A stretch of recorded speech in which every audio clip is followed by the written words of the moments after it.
Good afternoon, everyone, and thank you for joining us for today's public safety briefing led by Deputy Mayor for Public Safety Phil Banks. Following our last speaker, we will take a few questions from the media, followed by some questions that have been submitted by the public ahead of today's briefing. I would now like to turn it over to Deputy Mayor Phil Banks. So good afternoon and welcome again today to today's discussion on public safety. And like we had spoke previously, the purpose of this is to keep the public in New York City informed of some of our efforts. You can go online to hearfromeric.com. And when you do that, we will be forwarding you the topics that we'll be speaking for the next week. But more importantly, we need to hear from you. We need to hear the critique. We need to hear the suggestions. And this is how we as a team and as a city progress and move closer towards this public safety echo chamber that we're desperately looking to achieve. So today, I think we're gonna have a really good conversation today. We have 4 separate agencies here. We're going to hear from the NYPD, Chief Mike LaPetri, who's the Chief of the Crime Control Strategies, and he's gonna be giving an update on the crime numbers and the trends in New York City, and we will be talking specifically about grand larceny auto-related thefts, what we are doing as a city to minimize the impact, and certainly what you can be doing to help yourselves minimize the fact of your car being stolen. And I just would like to say, when it comes to cars being stolen, oftentimes we think of this as victimless crimes, but it is not a victimless crime.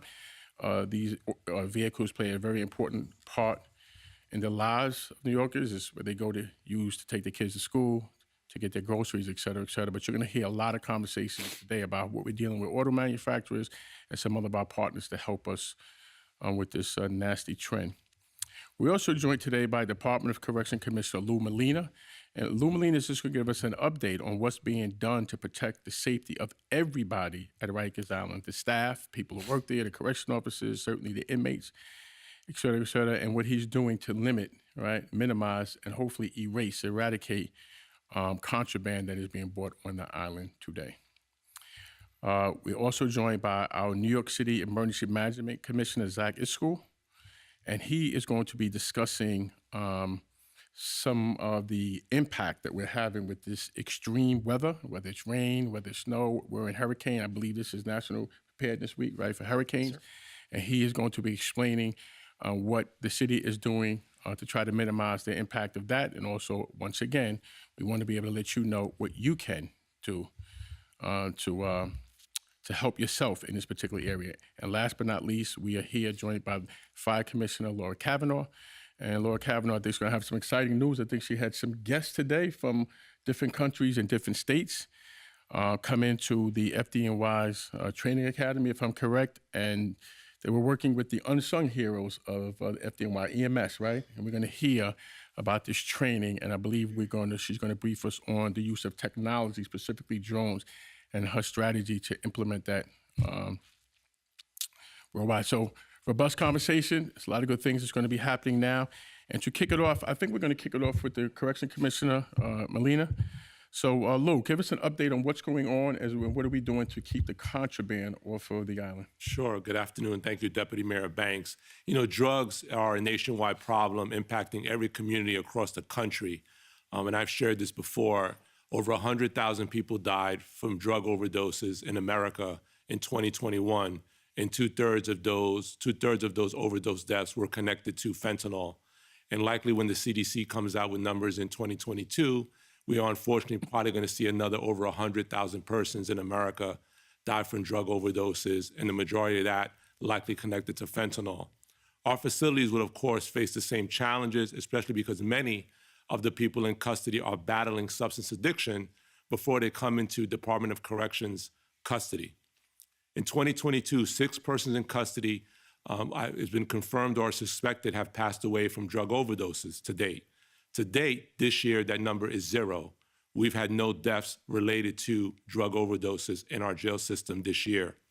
This is because of the practices that we put in place to reduce the flow of contraband drugs coming into our jail facilities and the hard work of our officers and staff to execute these strategies, along with our partners from Correctional Health Services. We are changing the way that we do things. Last year, we brought back our tactical search operations as well as increasing our facility-led search operations. It's a strategic way to search our jails by carefully and diligently sweeping areas for narcotics and contraband. We are more efficient now in the inspection of our mail and packages, visitors, as well as staff. We are finding and removing more narcotics and contraband to make our jail safer. Our tactical search operations and our facility-led search operations led to the seizure of over 1,600 narcotics and narcotics paraphernalia from in the system. We've also unfortunately had to arrest 174 visitors over the last 16 months for bringing in contraband into our facilities. In addition to that, on occasion, we've also had to take action against staff members and other contract providers for bringing in contraband. We will not tolerate this. In addition, I've often spoke about mail and mail being used to facilitate bringing contraband drugs into our facility.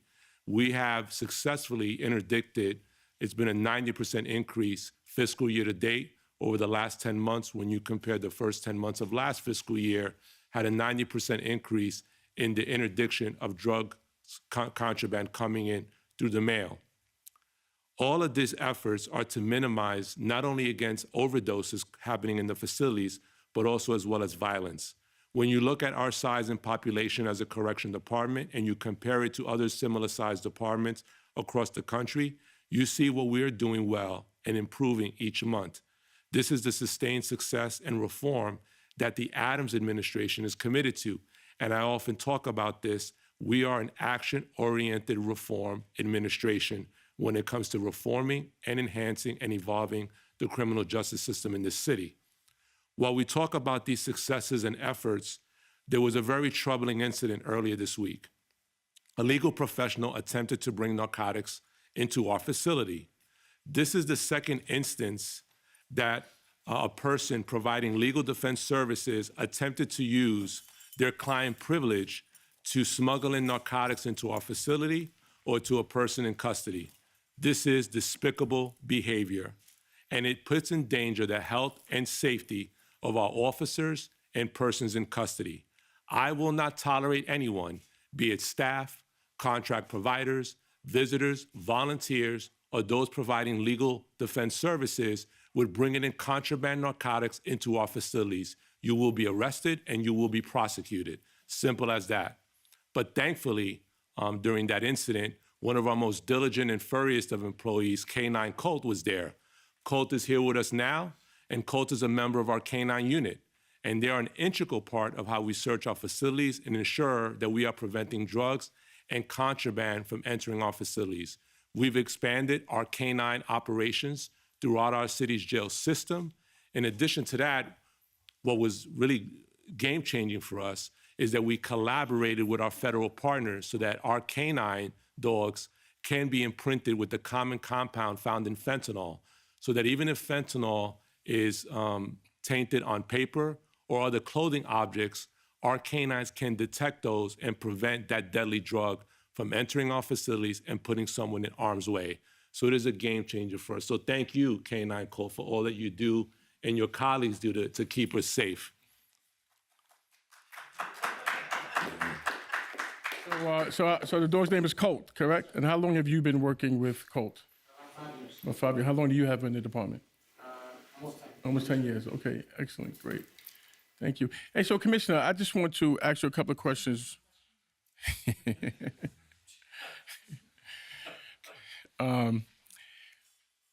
You had mentioned that you had worked with some of our federal partners, and I just, we don't want to get into this that everybody just pats yourself on the back, because there are, as the mayor always says, is that, there are problems in these agencies, and you have to recognize the problems, and then you have to address those particular problems, and you have to lay out the roadmap to be able to get to a good place. And I think that there's a lot of problems, as you know better than anyone, and certainly as I know because of our almost daily, nightly calls that we speak about, a lot of issues that have been plagued in Rikers Island for such a long period of time. So I just want to commend you, because I think you're a fantastic commissioner, and I do know that we're not there, but I clearly, with Department of Corrections is moving in the correct in the correct path. But the mayor had early in the administration that talked about these silos or breaking down these silos. And the more people you talk to and the more people you work with, you get better ideas, you work together as a team. And he had instructed us to reach out to our federal partners. And we reached out to the federal partners, and I believe that they were very instrumental in helping us, giving us advice and training. So can you just speak briefly on? Sure. So, when we connected with our federal partners that were using canines, and they had actually developed a training curriculum and program so that they can imprint, because they're faced with the same challenges we are with this fentanyl epidemic that's sweeping across the country.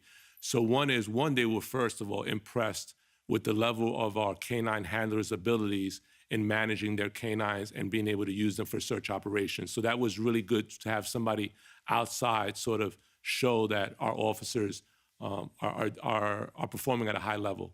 But in addition to that, they took the time to partner with us so that they could train our canines to imprint fentanyl, the common compound found in fentanyl, so that we can enhance the capabilities and abilities of our cadre of canine that we have within the department so that we can make the jail safer. Now, I just want to ask you one question. That we had a lawyer, right, who was representing a client that attempted to get onto the island, right, to contact with their client, and they had contraband on them, correct? Yeah. And So is that what the Colt was able to? So Cole detected someone who was associated with a legal defense services. They might have been a lawyer or paralegal. That's still under investigation as to their proper role that they were playing for that organization that they work for. But Colt alerted on this individual having narcotics on them. And when a search was conducted, contraband narcotics was discovered on this individual. Okay, good. Yeah. Okay. And Deputy Mayor, if I could just add about our recruitment, just so that people know. Listen, I'm thrilled to say that we're hiring. This week, we've launched a recruitment campaign to really the most toughest and rewarding job in law enforcement, the New York City correction officer. So the filing period closes May 23rd for our exam, which is going to be given on Wednesday, July 5th. Those that are looking for a rewarding career in law enforcement, we are looking and we are hiring. We've just enhanced our academy training. Our new field training curriculum is up and running. So anyone looking for a rewarding career in law enforcement, we ask you to go online to nyc.gov/join the boldest and sign up for our next exam. Good. Thank you. Okay, so next we're going to hear from Commissioner Zach Iscol, who is the commissioner of NYSEM, and he is going to be talking about their response to emergencies.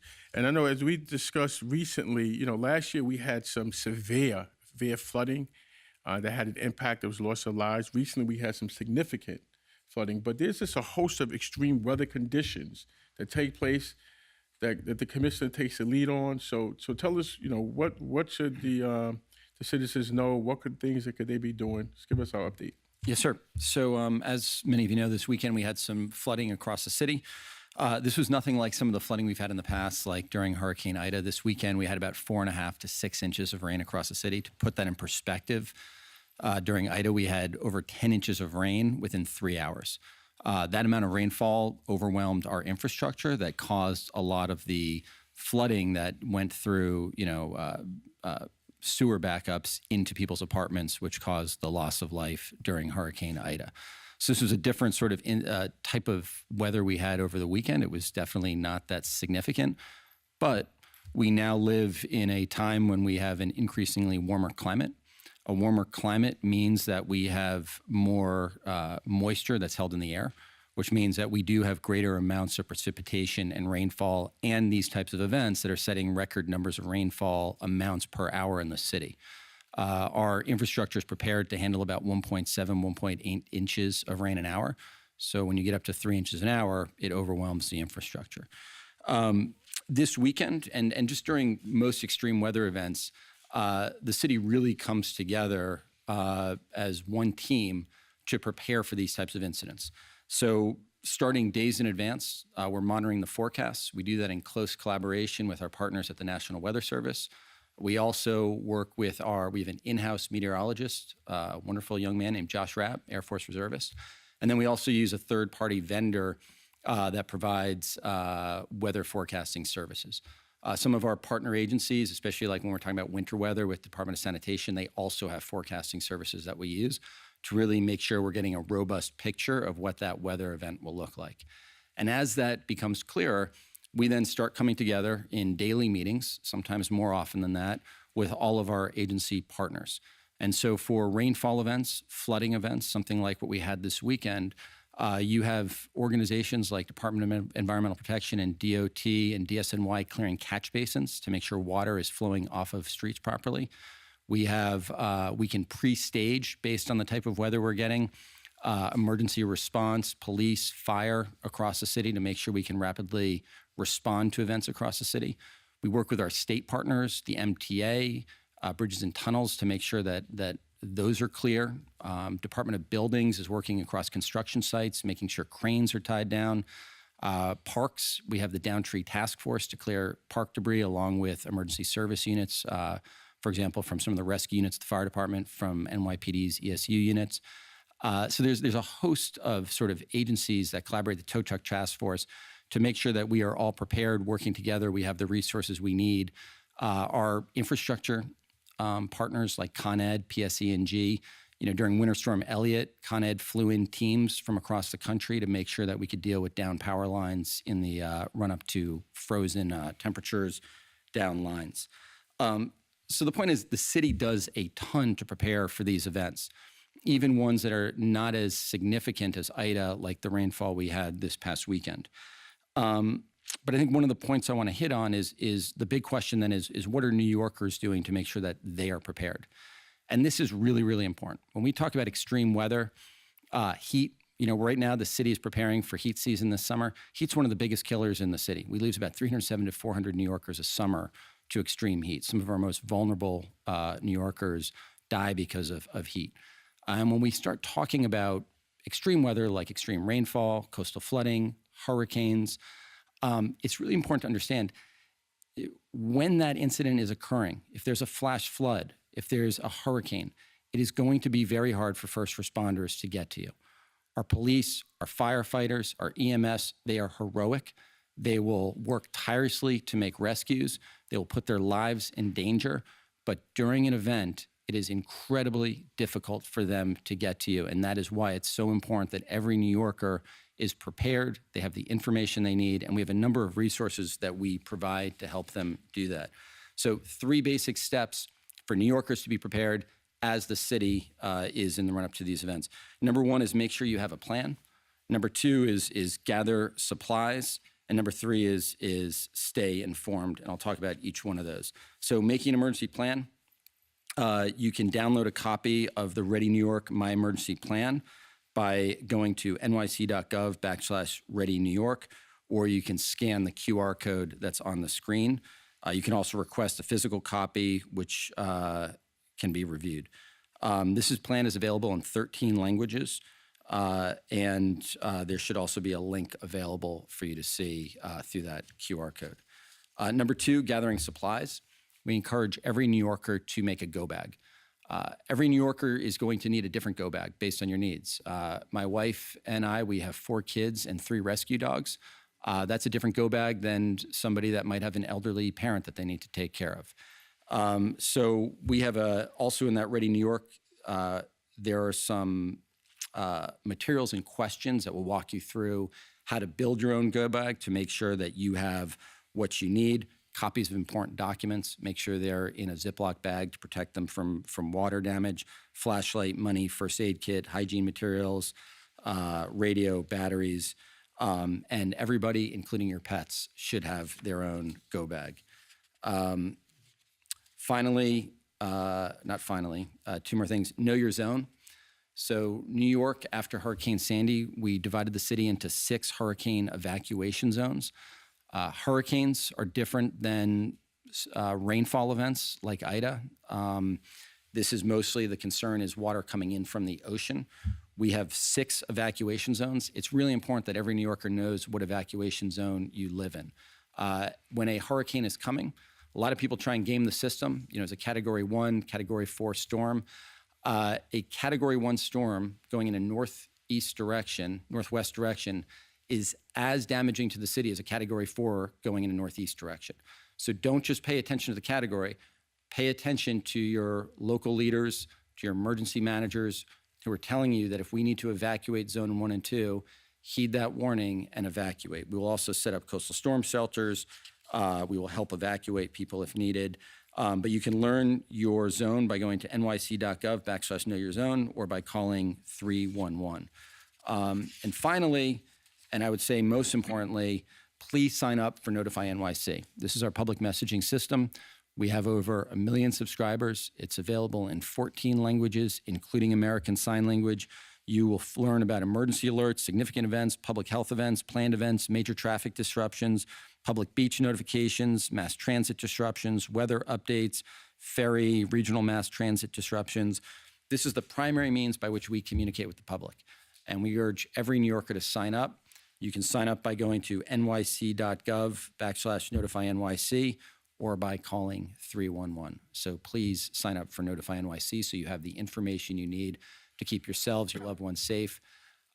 Last week, we launched our basement alert system. So, we lost 13 New Yorkers who lived in basements during Hurricane Ida. If you live in a basement, especially one that is not up to code, it is really important that you register for Notify NYC and especially that basement group so you have the information you need to stay safe before these types of events occur. Thank you. So, Commissioner, just a couple of quick things, because that was a lot of information, very helpful. And to our listeners out there, information is your wealth. The more information you have, the better prepared you can save your life or certainly a loved one's life as well. That was a lot. But just real quick, the plan. Where does someone get a template plan, or where do they get a plan at again in order for them to be able to?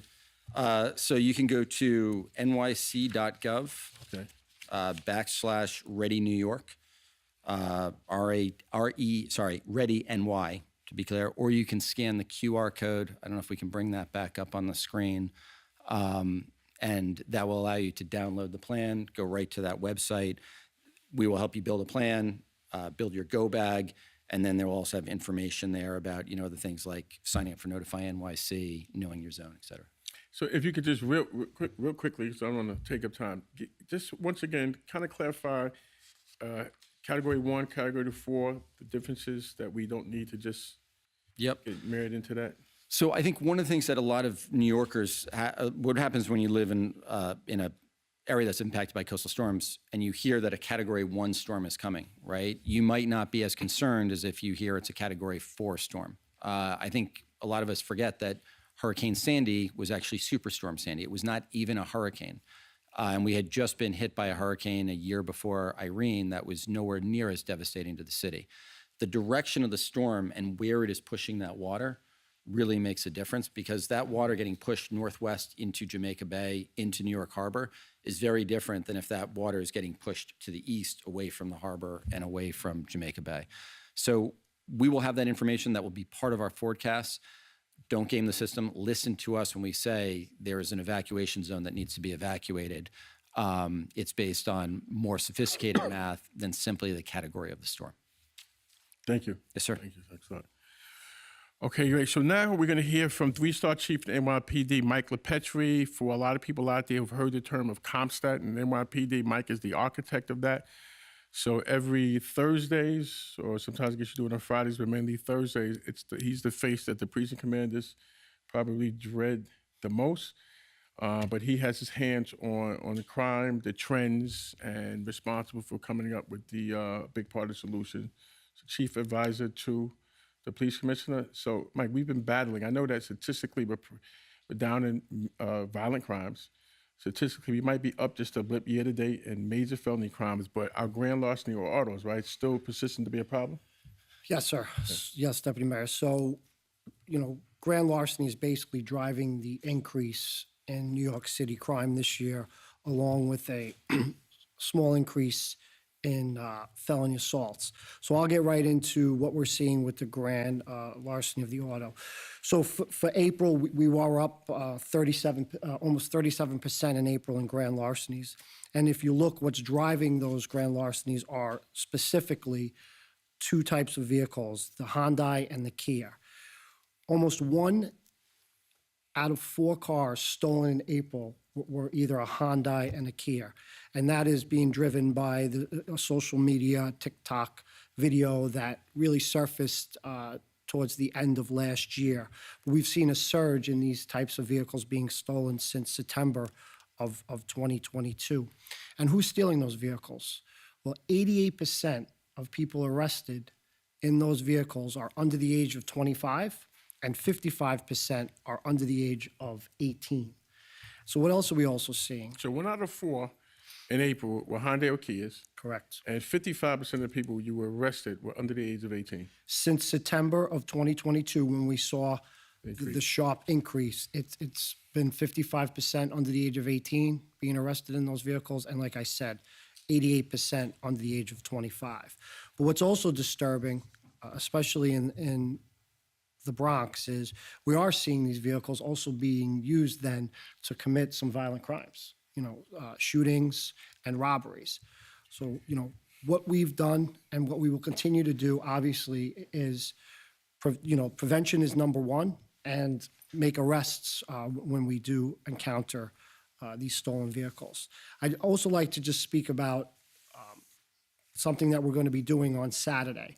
So on Saturday, the police department will be issuing 500 Apple AirTags will be distributed starting at 11 o'clock at 1990 Bruckner Boulevard in the Bronx in the confines of the 4-3. So I'm sure some people say, why'd you pick the 4-3? Because that is the precinct that is driving a lot of our grand larceny of auto, namely the Hyundais and the Kias. There is a criteria. The vehicle owners must have an Apple iPhone to pair with the Apple AirTag. The Kia vehicles must be a 2011 to 2021. The Hyundais must be a 2015 to 2021. The vehicle must be registered in New York State, and it must have a turnkey start. Just some other things I just very quickly like to discuss in regards to the April crime numbers. So like you said, Deputy Mayor, 55 less people got shot in the month of April in New York City compared to last year. There was a decrease of 31%, 33 incidents, 72 incidents in April versus 105 for last year, April. For the year, shootings continue to decrease. We have 112 less incidents, and we have 56 less victims for the year shot.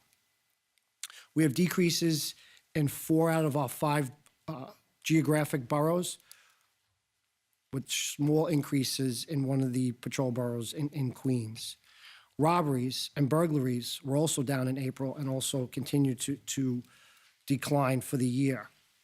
We've been talking a lot about retail theft, a lot, and we've done a lot of work with a lot of our partners in law enforcement, obviously the mayor's office, and we continue to see decreases in retail theft. We had a decrease in April.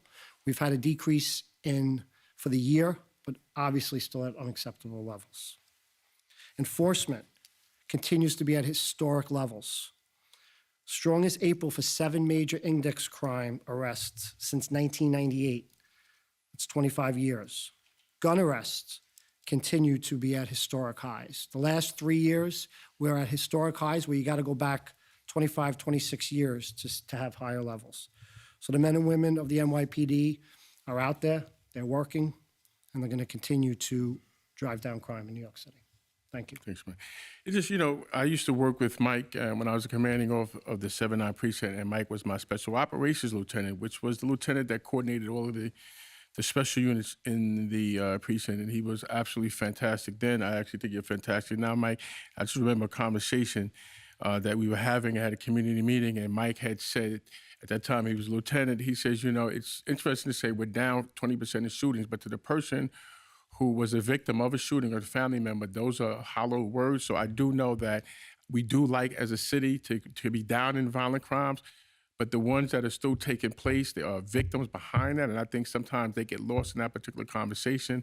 I know that the mayor, but I certainly know you, Mike, have you been accused your whole life? Mike lives, eats, and breathes this stuff consistently. I call Mike 1 o'clock in the morning. It doesn't ring one full time. He picks up the phone and he's like shooting up the top of his head all types of statistics and all types of different strategies. So for the people out there who've been a victim of a crime, you're going to, for me, just because the city is in violent crime is statistically going in the right direction, that is not the cherry on the top. That means that we just have a lot more work to do. But Mike, a couple of quick questions about the auto, because that's been plaguing us for a very long time.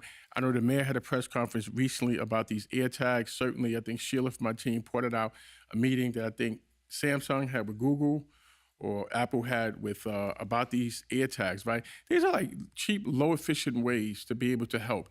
You throw it into the back of your car. It's on your phone. If somebody steals your car, calling the police, there's a great, great chance that we can track it.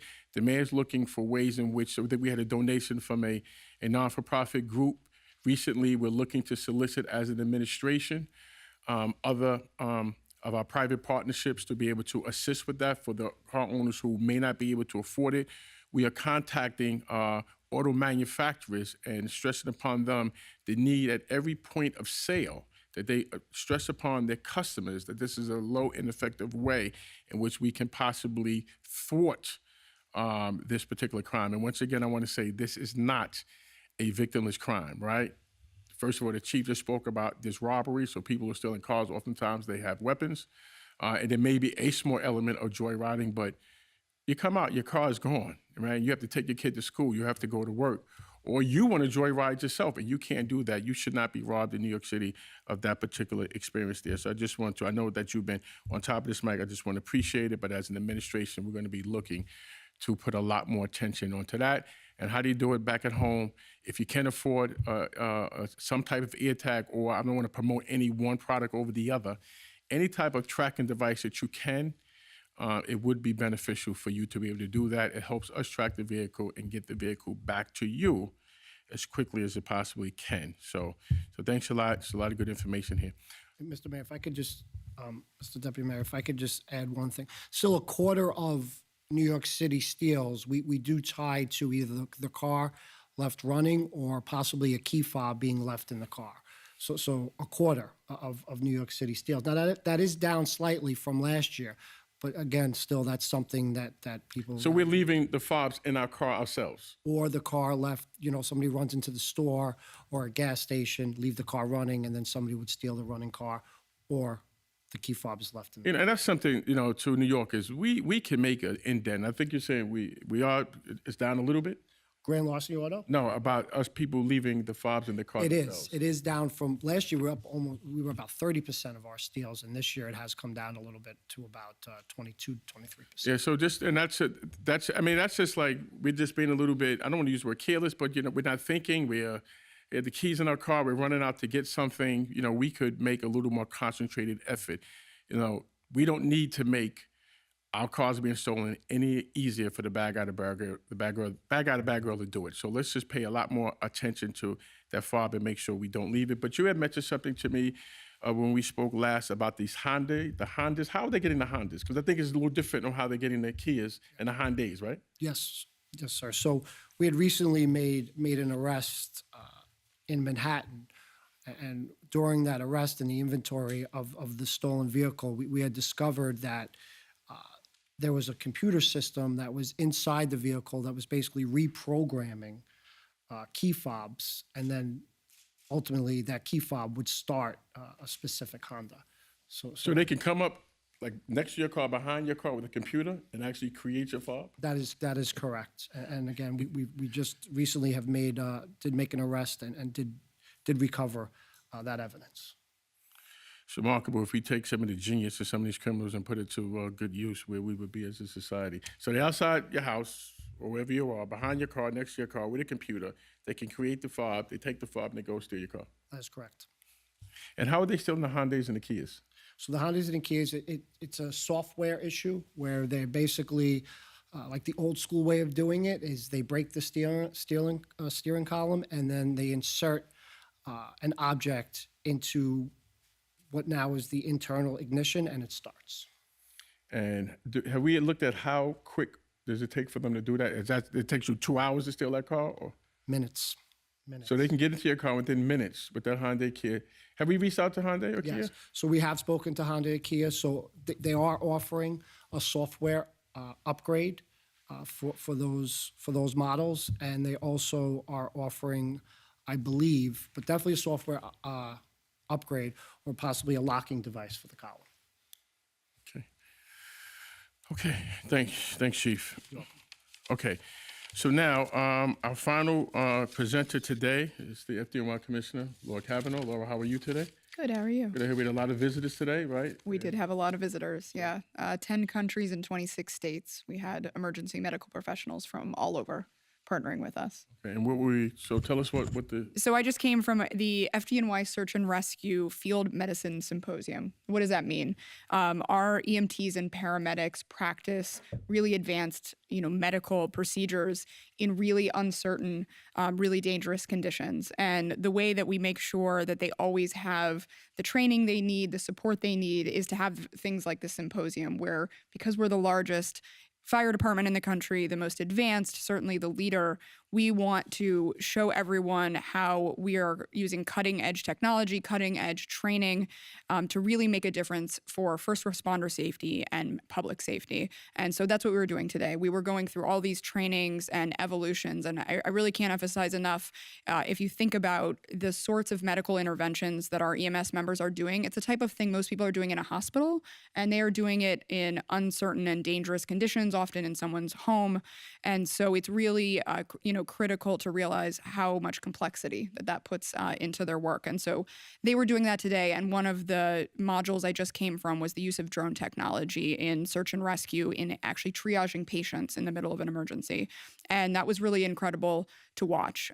First of all, it gives more situational awareness that makes our first responders safer before they go into these, but then it also allows us to save more lives, because as our first responders are safer and more available, they can get to more patients more quickly and ensure that more lives are saved. And so we were demoing some of that drone technology today. And as Commissioner Iskol mentioned, there's so many different complex scenarios that present us as a city, and it's getting ever more complex. And so one of the scenarios we actually looked at today is, if there was a major large-scale disaster, how could we use a drone in terms of a weather emergency to more quickly locate and assess patients and know what resources we're going to apply?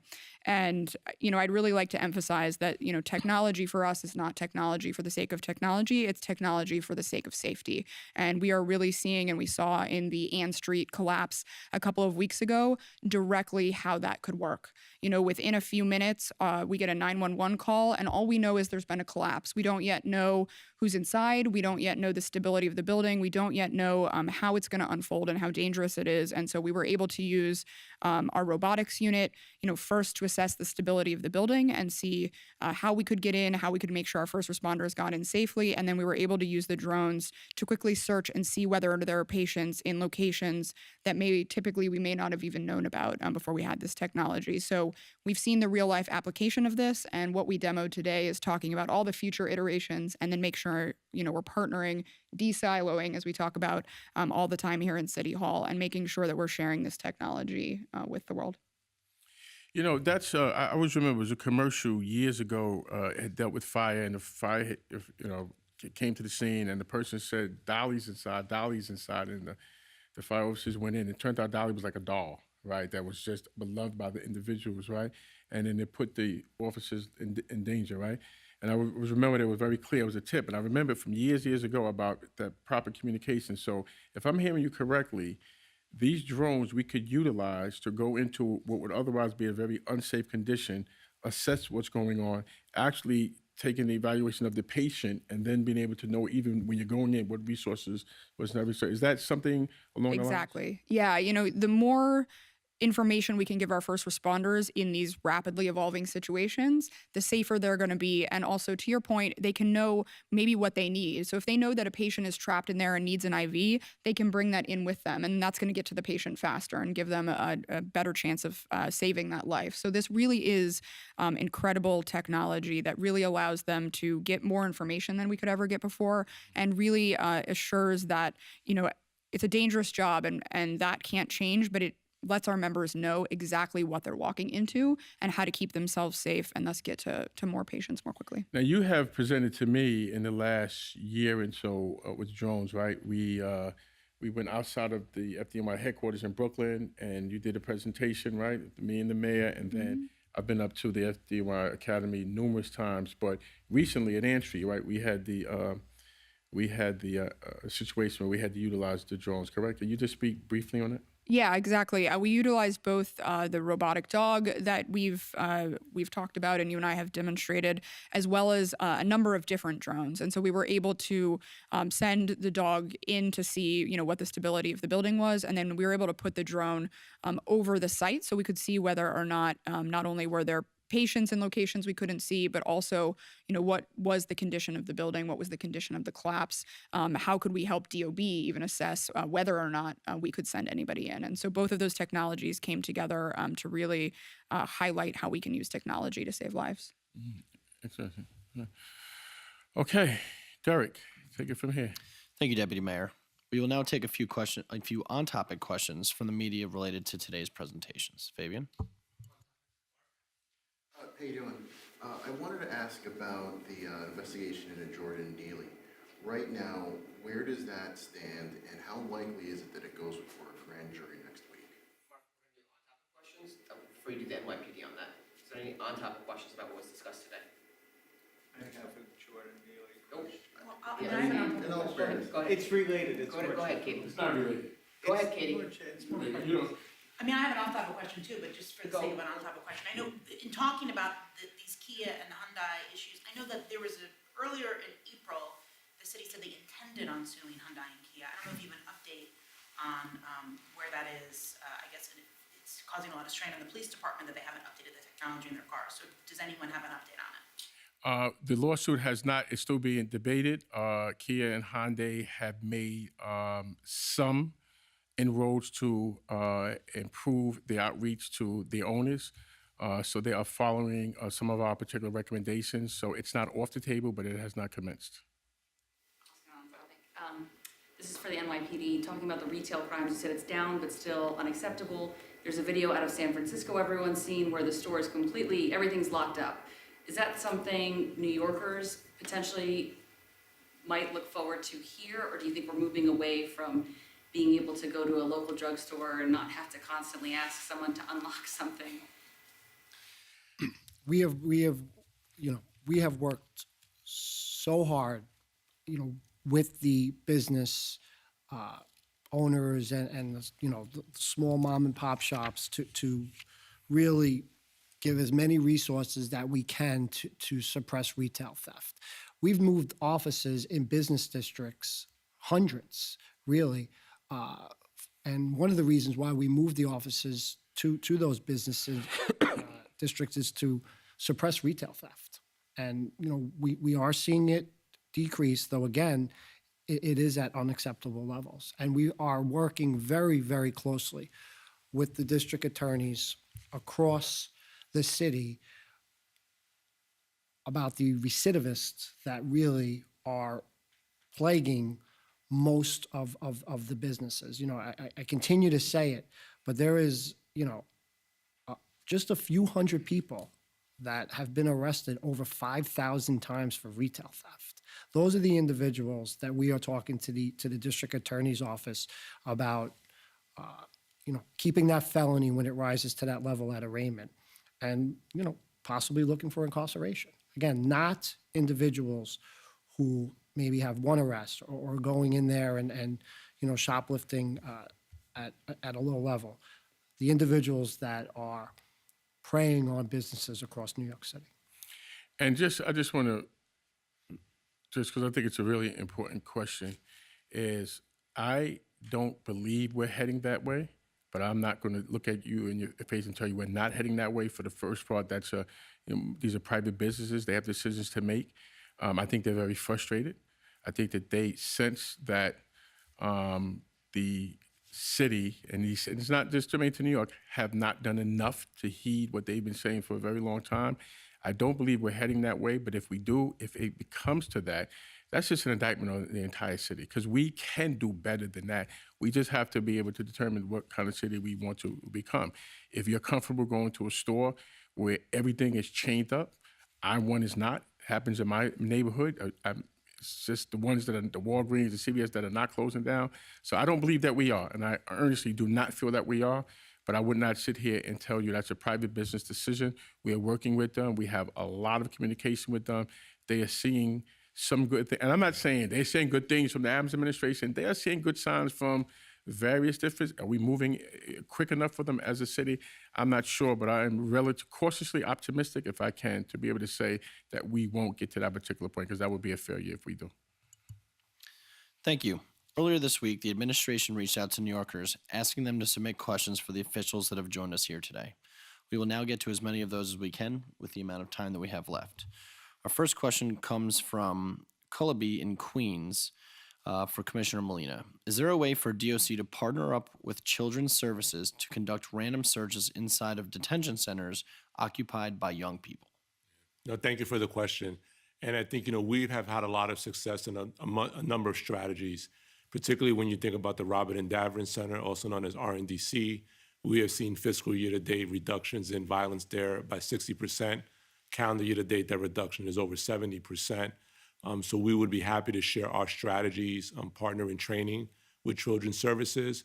But I think Children's Services is really the primary agency that manages these adolescent facilities, but always happy to share our strategies with any city agency on what's achieved our successes, which we're seeing today department-wide.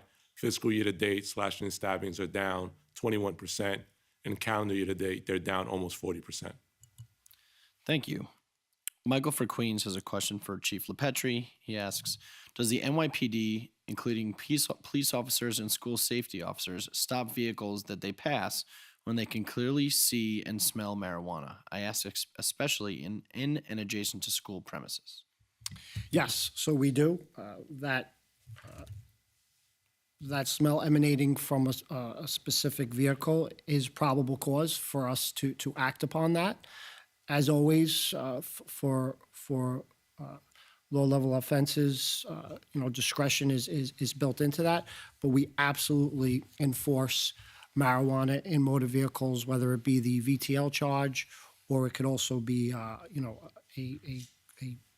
summarizable offense other than VTL. And thank you for that question. Our next question comes from Pierre from Queens for Commissioner Kavanaugh.